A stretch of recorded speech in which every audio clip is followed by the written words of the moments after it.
This is TLV1.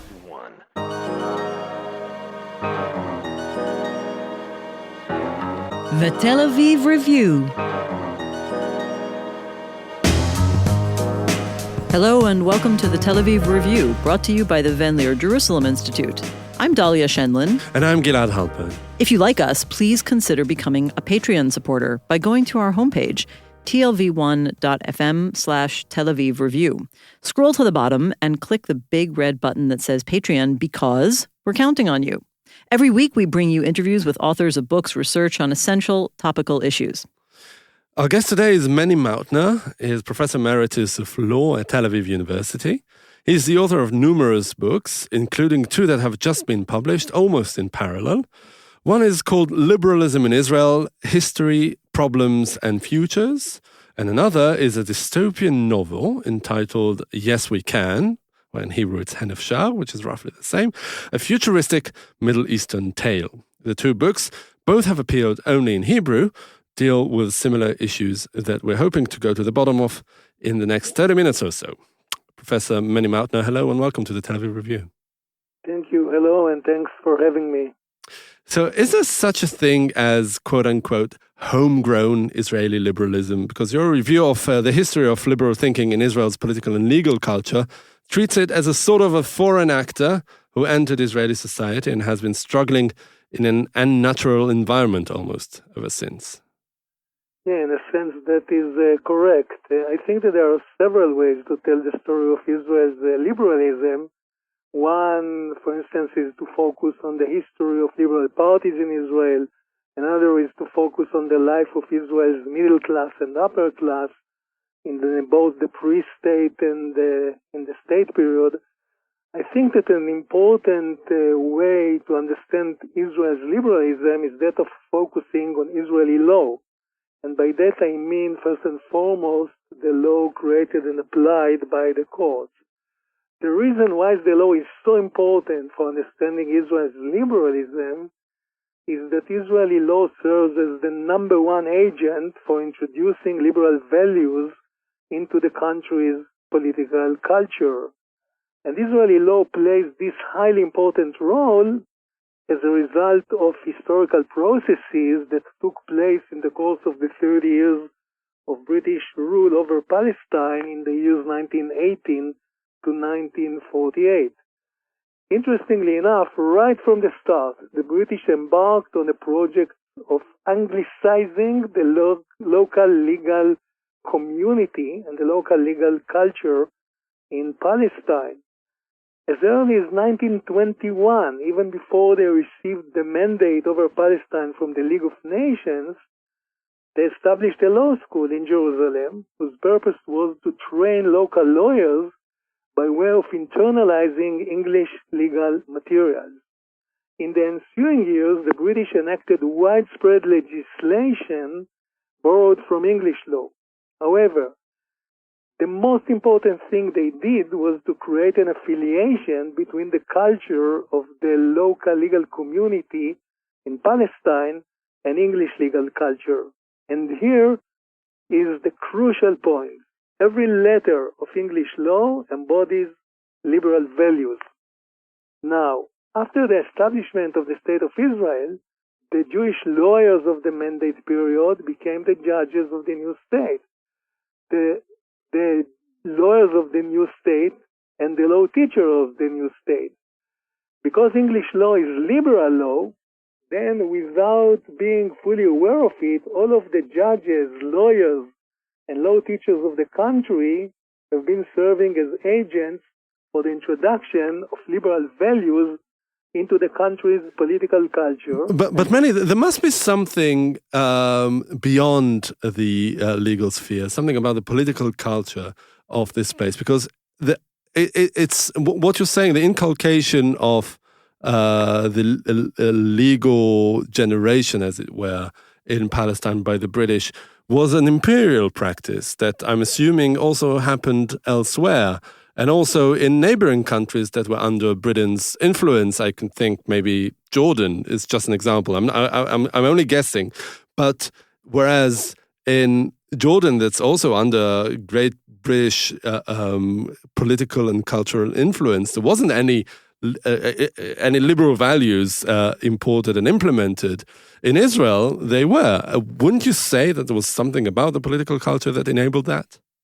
And that's absolutely correct. We have to understand that this process of Anglicization of the local law in Palestine in the context of the great admiration of the Jewish elite in the course of the Mandate period, their admiration to England in general. All the elites of the Jewish Yishuv, the Free State society in Palestine, greatly admired Britain, and as part of that, they wholeheartedly absorbed English law and the English legal culture.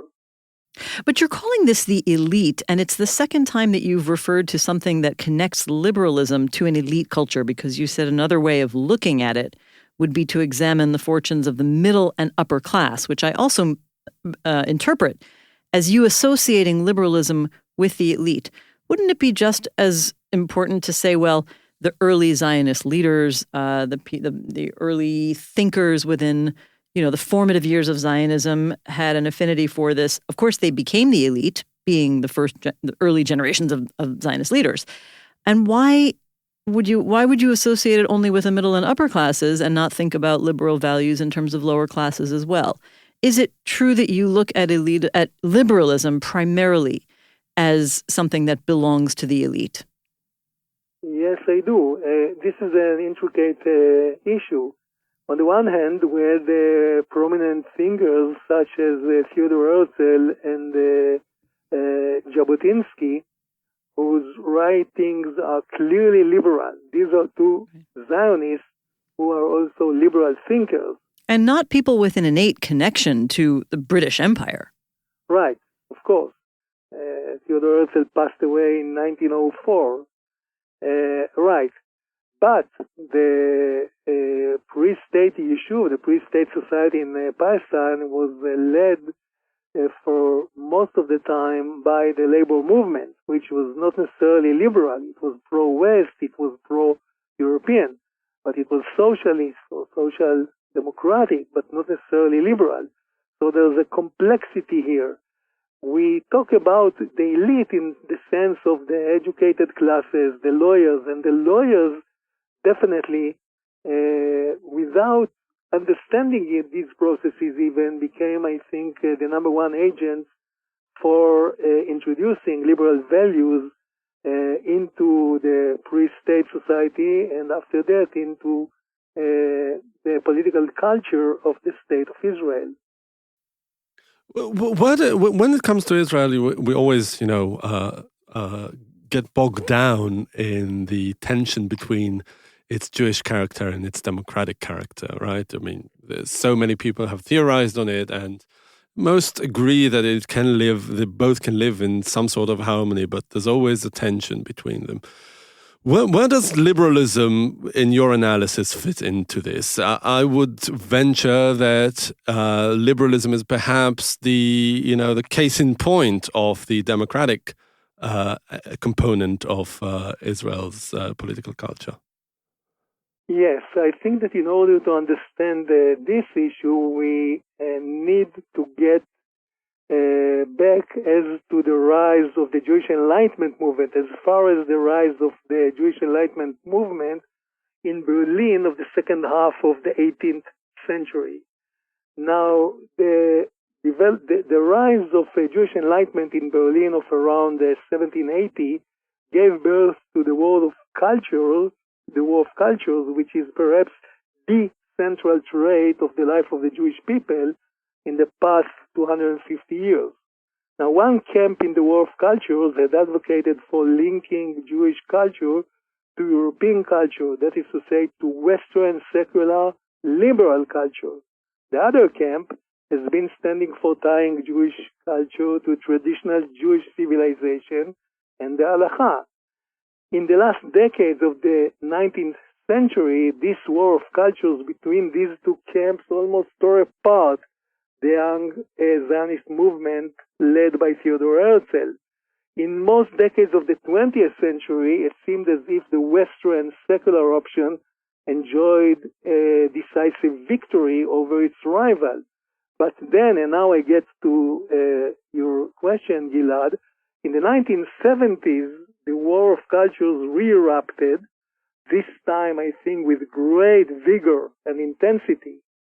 On the one hand, the pro-West secular hegemony of the labor movement, which in the course of the 1960s and 1970s became more and more liberal, this hegemony declined both politically and culturally. On the other hand, the religious Zionist group, which joined forces, I think, with the nationalist group in the country, repositioned itself as the group aiming to stand at the center of a new hegemony that would lead Israel in the last decades of the 20th century and in the first decades of the 21st century. And now I get to the number one carrier or agent of liberalism in Israel, according to my analysis, which is the Supreme Court. Because as I said earlier, the lawyers, because of the process of Anglicization, the legal community, and first and foremost the Supreme Court of Israel, became the number one agent for the introduction of liberal values into the Israeli political culture. Now, when the War of Cultures re-erupted in the 1970s, and one of the options was the pro-West liberal secular option, the Supreme Court took clear side in this new wave of the War of Cultures, because being a liberal institution from day one, as I said, the court joined the pro-West secular liberal camp. And it did that, I think, mainly by developing highly activist legal doctrines that allow massive intervention in the deeds of the executive branch and the legislative branch, the Knesset, both being governed in the past 4 decades by a political coalition of nationalist and religious parties. So we see here, I think, the connection between several developments. First, the contribution of the legal community in general and the Supreme Court in particular to the inculcation of liberalism in Israel's political culture. The second thing is the re-eruption of the War of Cultures, which began in the history of the Jewish people in Berlin of around 1780.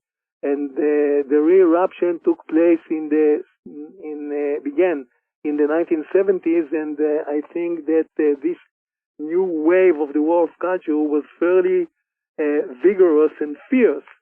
And the court, being a liberal institution, an agent of liberalism in the country, as I said, took sides in this war of cultures by aiding with newly established, newly developed legal doctrines, by aiding the liberal community of Israel, which in turn caused later on severe problems to the court. That is to say, the other camp in the War of Cultures, the religious nationalist camp, has not remained silent and retaliated against the courts taking side in this War of Cultures by putting forward numerous bills aimed at restricting the jurisdiction of the court, many bills aimed at politicizing the committee for the appointment of judges.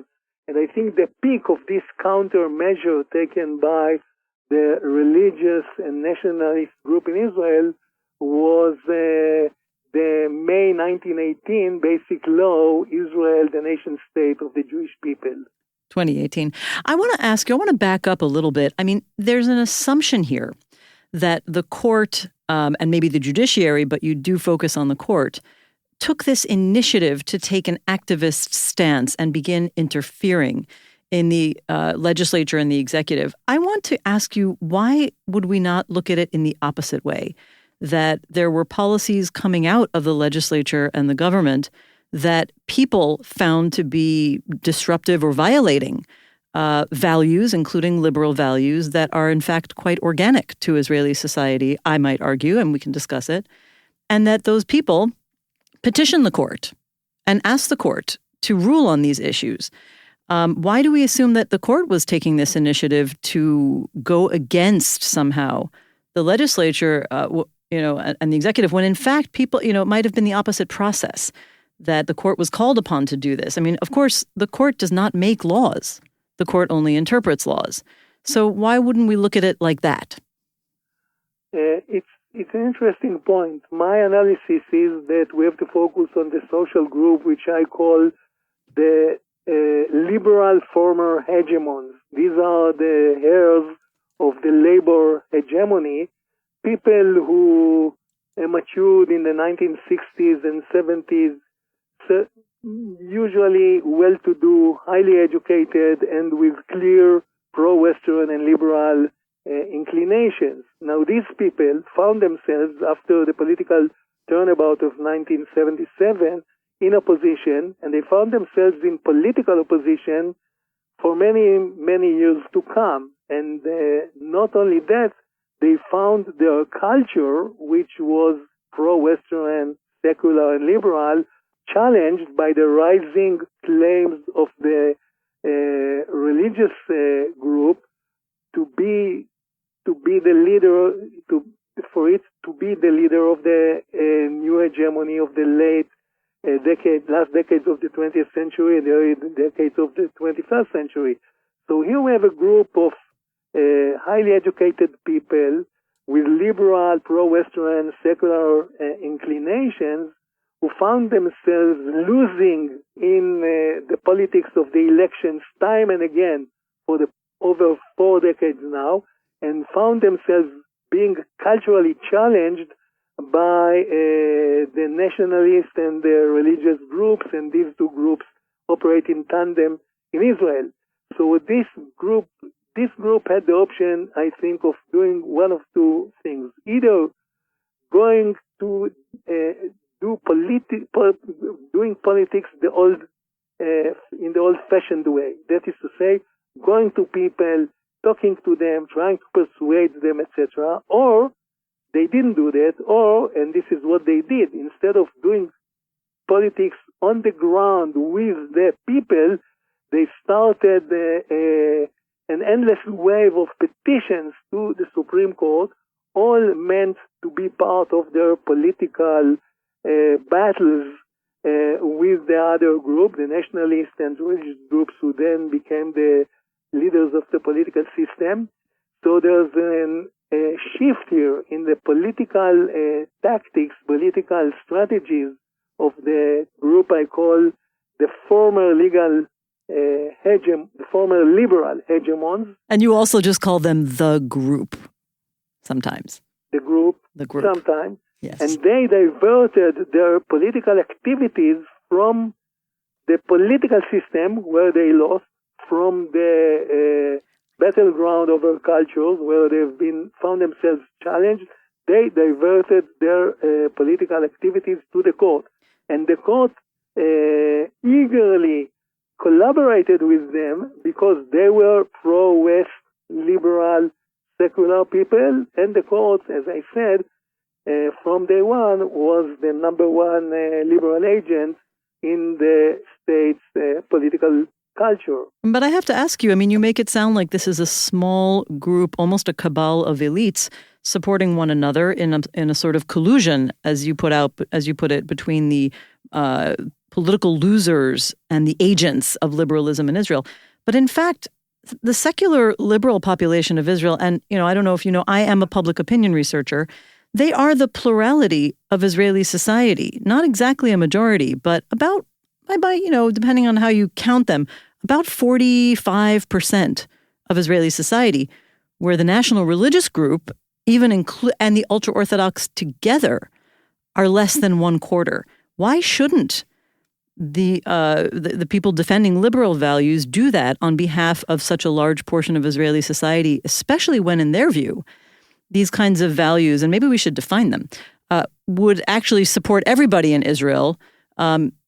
If you add together not just the secular liberals in Israel, but people from the political right wing who agree on liberal perspectives, things like LGBT rights, separation of religion and state, you certainly have at least 60% in almost all of my surveys that agree with the liberal position on those issues.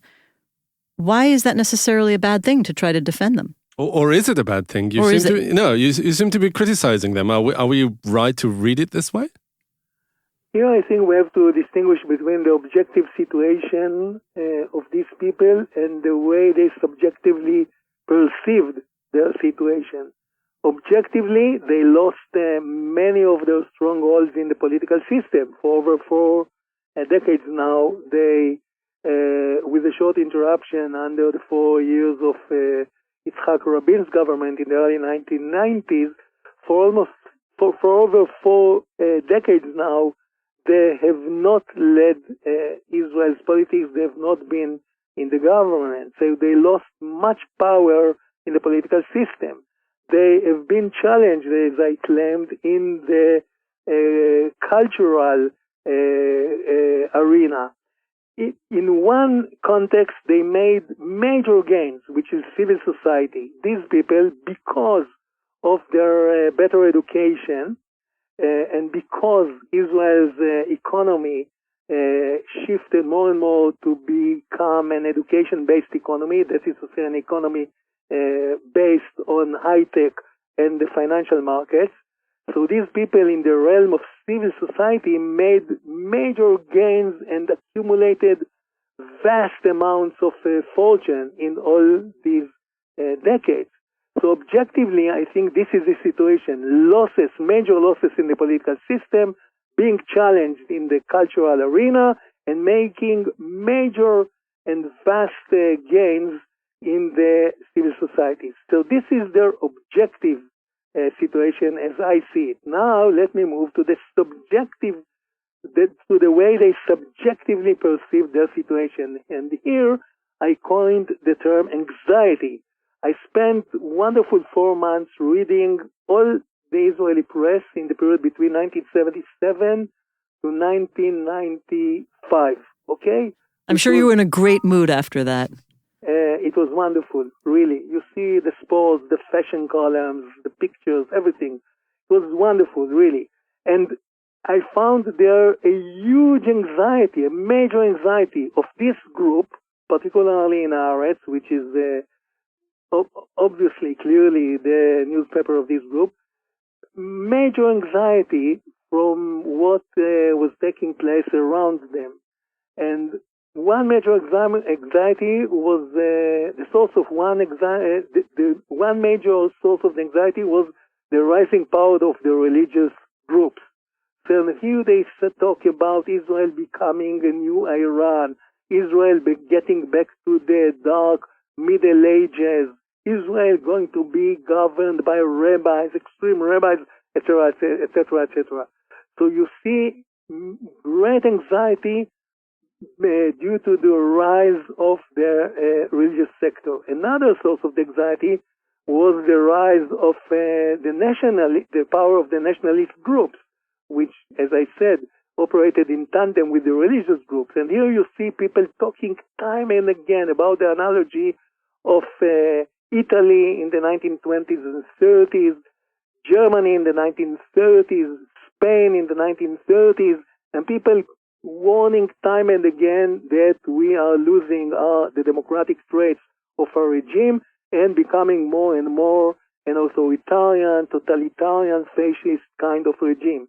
So in the press, to sum up my point, is that you see in the press severe anxiety of this part in those periods. Now I move to the literature. There's a wave of literature of catastrophe, apocalyptic literature in the first half of the 1980s. And what characterizes this literature in Israel is that it pictures the future of Israel in very bleak terms. That is to say, as a country losing its the democratic traits of its regime and being governed by extreme religious sectors. So subjectively, my claim is that this group found itself in severe anxiety. And this severe anxiety made it divert its politics, its political action, to the court, may I say that I think that this was a mistake in almost historical magnitude, because for me, my understanding of, as I said, of politics is old-fashioned one. You go to the people, you talk to them, you create eye contact with them, you create bonds with them, you learn from them what troubles them, etc. This group, which I call the liberal former hegemons, did none of that. They, instead of going to the people, talking to them, etc., they opted for submitting petitions to the Supreme Court. But maybe it was they were fighting a losing battle, because it did say in your historical analysis that the major forces in Israeli society were not liberal, whether it was the socialist labor movement or the nationalist right or the religious sector. And also, if you look at it, the illiberal instincts within Israeli society, whether it's the rise now of nationalism with the nation-state bill, the basic law on the nation-state, and the rising power of religion, and another thing that we didn't mention that is perhaps the mother of all illiberal instincts in Israel, the occupation. Maybe it was just one stronghold after the other fell, and the Supreme Court is the one that was the one remaining standing, and who knows how long for. Yeah, so subjectively, I think that's how this group of people perceived their situation in the past 4 decades. That is to say that they are losing one battleground after the other, one position falling after the other. But again, as I said, they suffered severe losses in the political system. Yes, that is absolutely true. They've been challenged in culture, okay? They've not lost, but they've been challenged in the cultural realm. They made major advances, and they accumulated huge sums of fortunes and capital in civil society, in the market, again, because this is an economy based on education. It's an economy led by the high-tech industry and by the financial sector. So this is objectively their situation. But why do you objectively assume, I think if I can say this is an objective assumption, that the only people who are liberal in Israel are these wealthy, financially elite upper classes? I mean, are you assuming that the middle and lower classes do not share any of the liberal values? When we talk about the values of liberalism, freedom of speech, freedom of the individual, right to property, right to civil society and protest, I mean, why would we assume that they're not part of that? I do assume that they are part of it. I think that support of Israel is much more widespread than what Israeli liberals tend to assume. I fully agree. And I think that most people who belong to the religious nationalist group also support liberalism. Yes, they do support the annexation, the occupation. We'll talk about it in a minute, I guess. So, yes, there's much more support of liberalism, I think, objectively, than what this elite group thinks there is. But what matters is, I think, the subjective perspective, not so much the objective situation. You can tell them time and again that they are not losing that much of the battlegrounds in the country, but if they subjectively feel that they are losing, then that would direct their political activities, I guess. Okay, now you can finish answering Gilad's question about the occupation.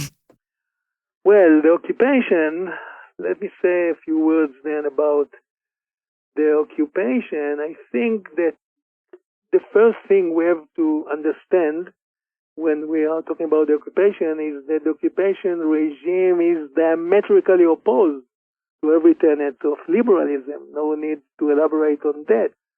The occupation regime is diametrically opposed to every tenet of liberalism.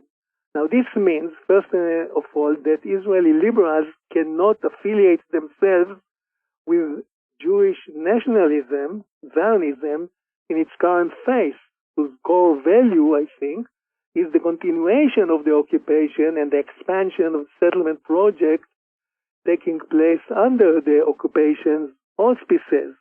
So the first point we have to bear in mind, it's impossible for an Israeli liberal to be a Jewish nationalist, a Zionist, because the essence of Jewish nationalism in the past 5 decades has been the element of territory, sticking to the territory, prolonging and continuation the occupation regime, and expanding the settlement project taking place under the auspices of the occupation regime. Now, the second important point, I think, is that occupation steadily undermines Israel's liberalism. And this is a sensitive point. Now, having closely, I think, watched the interaction between the occupation and Israel's legal system, I've identified the following dynamics. Civil rights organizations, such as B'Tselem or Breaking the Silence, protest against the deeds of the Israel Defense Forces in the occupied territories. Now, in reaction to that, state authorities take measures that restrict basic liberal liberties. Thus, we have legislation meant to limit the freedom of organization and freedom of action of civil rights organizations. We have legislation meant at restricting the activities of these civil rights organizations.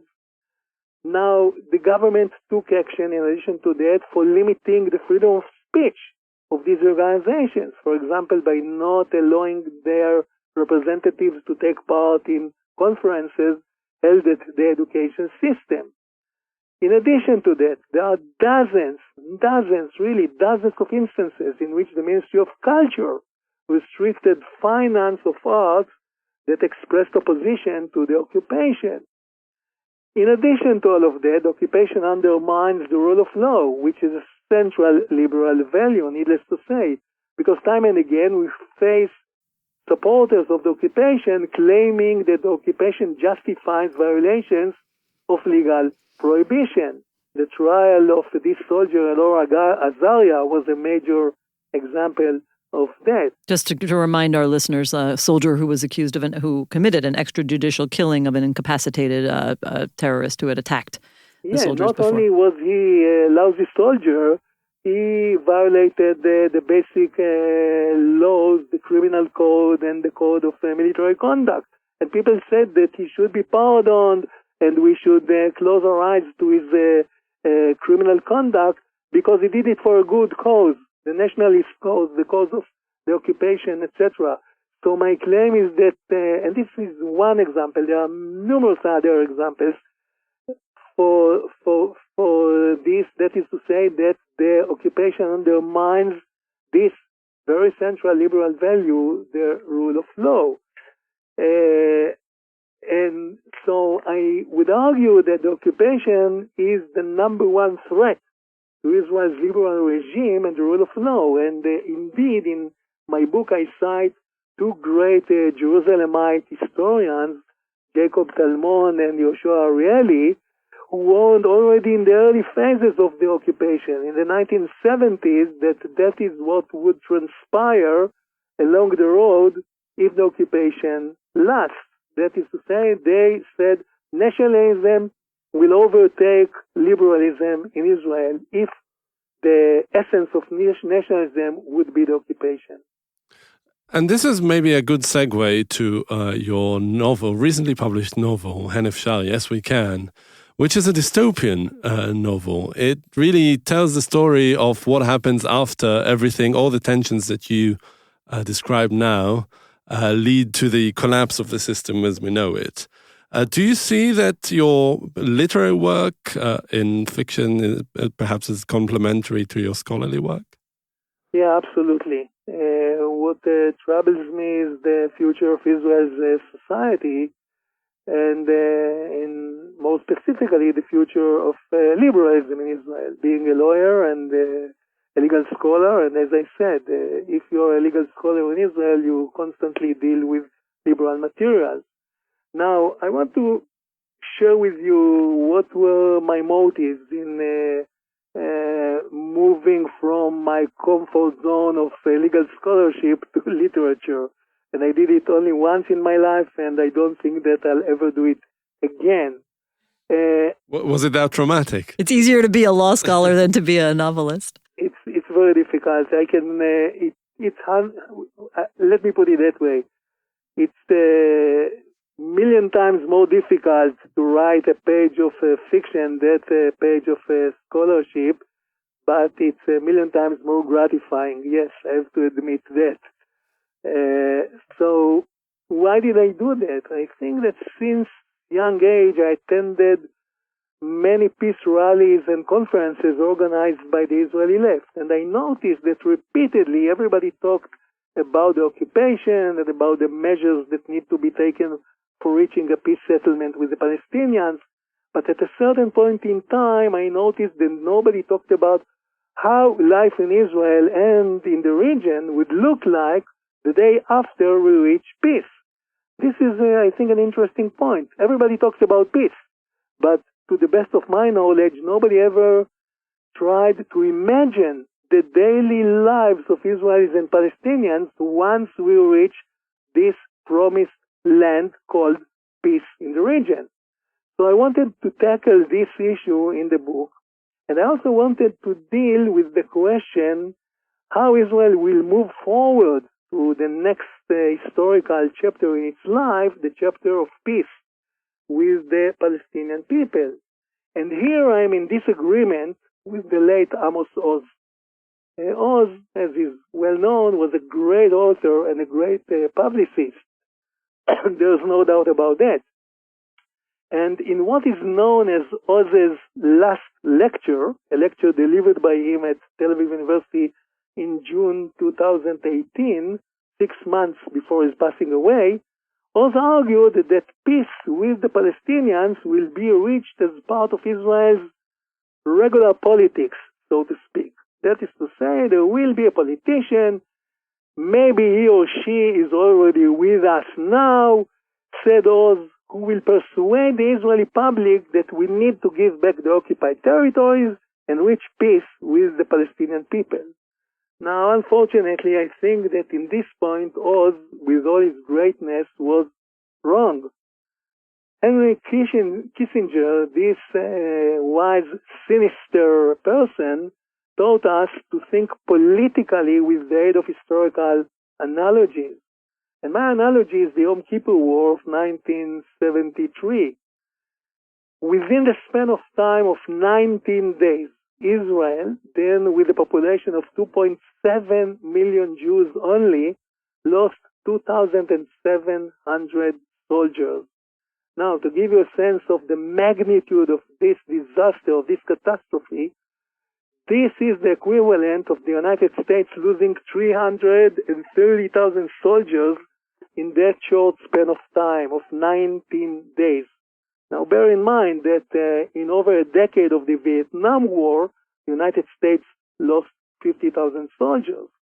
So it is my claim that only after a national disaster of such horrific scale, a population of 2.7 million Jews losing 2,700 soldiers, only after such a horrific national disaster of such a horrific scale would Israel give back the entire Sinai Peninsula and reach peace with Egypt in 1977, 4 years after that, under the great leadership of Menachem Begin.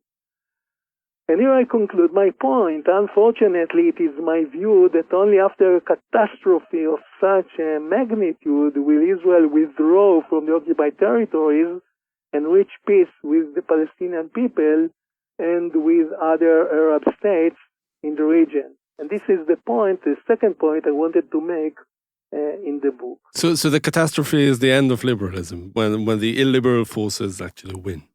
For a while, but then the book becomes a little bit more optimistic, Gilad, saying that after the catastrophe, we would be led by an educated woman who is a young scholar. Here I am. Okay, I'm just kidding. But she's of a Sephardic, Middle origin, the daughter of a rabbi, but totally. I am the daughter of a rabbi. Okay. Fantastic. Do you come from Yerucham, the township of Yerucham in southern Israel? No, I come from New York City. Okay, but you can apply it. Okay. Okay, thanks. I'd vote for you, Dalia. Thank you. Now, I have a question that Gilad's going to kill me, but I'm going to try to sneak in two questions in my last question. My last question, and it's going to be an optimistic last question, just so get ready for some optimism. Okay, I'd allow that. With all of what you really portray as a culture war between the liberal forces in Israel and the other side, the opponent, the fact is that most of that liberal sort of rebellion and the activist court, which you seem to portray as a negative situation, has happened during the years of right-wing rule in Israel following 1977 for the reasons that you analyze. And the fact is that with all those decades of largely unbroken right-wing leadership, these governments have not really moved to actually pass legislation to restrict the courts severely, and they have not really rolled back certain aspects of Israel's more liberal culture. And what I want to try to understand, I'm going to bring this together, is does this have to be a binary conflict between the Anglo-liberal culture that was brought in by agents of, who became the Supreme Court and the other side, the traditional and religious societies? Or can you imagine some sort of dialogue, compromise, negotiation, an ongoing process of reaching some sort of more constructive compromise for a future that is maybe not so dystopian? I fully agree to the 2 points you've just made. First, all those years, the right-wing government has not enacted any major legislation that undermines Israel's liberalism. The processes of undermining Israel's liberalism began only in the 21st century as part of the dynamics that I portrayed earlier. That is to say, opposition and protest of human rights civil society organizations against occupation and countermeasures on the part of the government. Only in the past 2 decades, the government reacted with measures undermining Israel's liberalism, but not before that. Okay? In the first 30 years of the occupation, the government has not very much jeopardized Israel liberalism. Now to the second point. Yes, that's a major claim in my book. It should not be that binary. And my hope, I cast my hope at the religious Zionist group. My claim is that most religious Zionists in Israel are observant Jews, needless to say, committed to the halacha and to observing the mitzvot and all that. But they lead liberal lifestyles. They heavily consume Western, most of them, Western cultural products. They go to the movies, to the opera. They buy Western books. Most important thing, they send their kids to study at the university, both their sons and daughters. There's a very important religious feminism in religious Zionism. We've had one of them on the show, my very own cousin Yael Ziegler. Fantastic. This is fantastic. This is a highly important historical development, which began, interestingly enough, in the 1970s, both in Islam, Christianity, and Judaism, the rise of religious feminism. So religious feminism has got widespread implications in religious Zionism in Israel. It's a highly important cultural and religious, of course, movement which stands for equality, which is a major liberal value, equality between men and women. There's quite a liberal discussion within religious Zionism of the issue of homosexuals and lesbians, etc., quite liberal. And finally, the religious Zionist group conducts its politics according to the highest democratic and liberal standards, unlike the ultra-Orthodox, who run their politics in a theocratic way. So, from all of these traits in the life of the religious Zionist group, my claim is that we make a fatal mistake, historical mistake, if we alienate them from Israel's liberal project. Rather, we need to add them to the project, share with them the project, of course, with disagreements, but we should not be afraid of disagreements. I conclude my book, the book on the future of liberalism, by calling the Israeli liberal group to join forces with the religious Zionist group for the defense and the maintenance and the further development of Israel's liberal project. All right, maybe there's room for optimism after all. Professor Menny Mautner, thank you very much for joining us today and talking about your two new books, Liberalism in Israel and Yes We Can. Thank you very much. Thank you so much. Thanks to both of you. And also many thanks to Itai Shelem, our sound engineer and producer, and again to the Van Leer Institute for the generous support. And now we've got a request. Many or most of you listen to us on the Apple Podcast app, and please consider writing us a review of all kind. That's you'll find it in the ratings and review section. You too can support us by going to our website, that's tlv1.fm/Tel Aviv Review, and subscribing onto a Patreon campaign. Check out our archive. It has perhaps already 600 interviews to keep you busy, entertained, and hopefully annoyed. And if you like what we do here, you can also like us on Facebook. Our page is called the Tel Aviv Review Podcast, Ideas from Israel. And last but not least, don't forget to follow me and Dalia on Twitter. And join us again next week for another edition of the Tel Aviv Review. And until then, from Dalia and from me, goodbye.